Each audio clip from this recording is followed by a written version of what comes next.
heard people say, the rich get richer and the poor get poorer. The assumption, society is a zero-sum game, in the same way poker is zero-sum. In poker, the only way to win is to make other players lose. Some people think the whole world is like that. They think the stock of wealth is a fixed pie. So if you take a bigger slice, there's less to go around for everyone else. If you're making money, it must be because you figured out a way to make the rest of us poorer. But not every game is zero-sum. A second way to get richer is by finding ways to play the kind of game where we win by making other players richer too. We can grow the pie so everyone's slice is bigger than before, even though some slices are still bigger than others.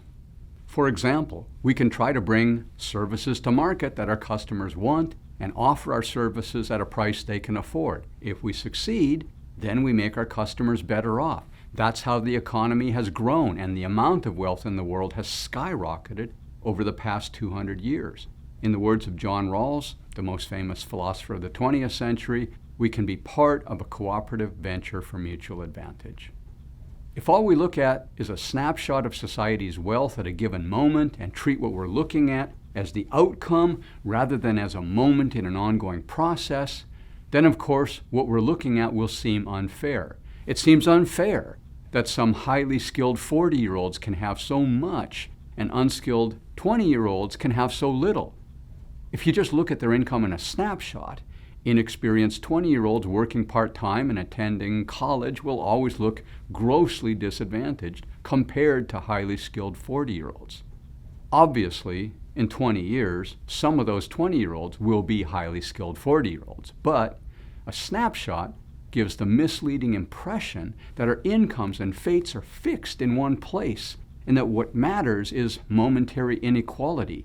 If a whole society is getting richer over time, if the returns to hard work and good luck are rising, we can expect that progress to show up in our statistics as rising inequality. Current 20-year-olds ultimately will have higher lifetime income than current 40-year-olds. But worrying about the kind of inequality we find in a snapshot distracts from a more serious question. Rising inequality is one thing, but the serious worry would be rising poverty. Are there places where the number of people unable to feed their children is large and getting larger? In some societies, it still looks true that the rich get richer and the poor get poorer. There are regions where poor people make $1 a day, hardly more than our ancestors made 2 centuries ago. They may not be poorer, but they aren't richer either.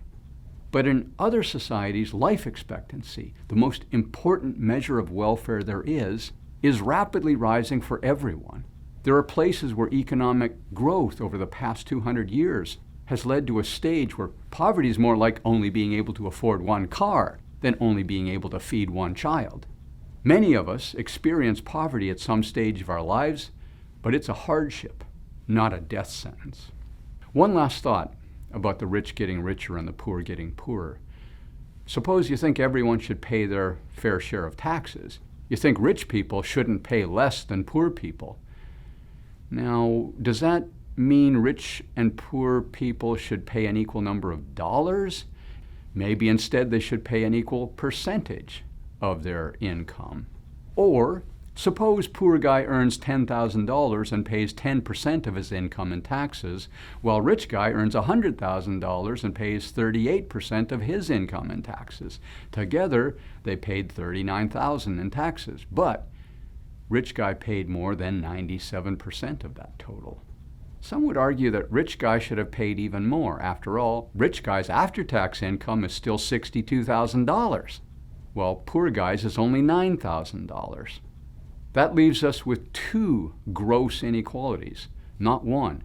And we can't close one gap without making the other gap wider. There's a gross disparity in how much the 2 of them have already paid. There's also a gross disparity in how much the 2 of them still have left. So what do you think? What would be fair?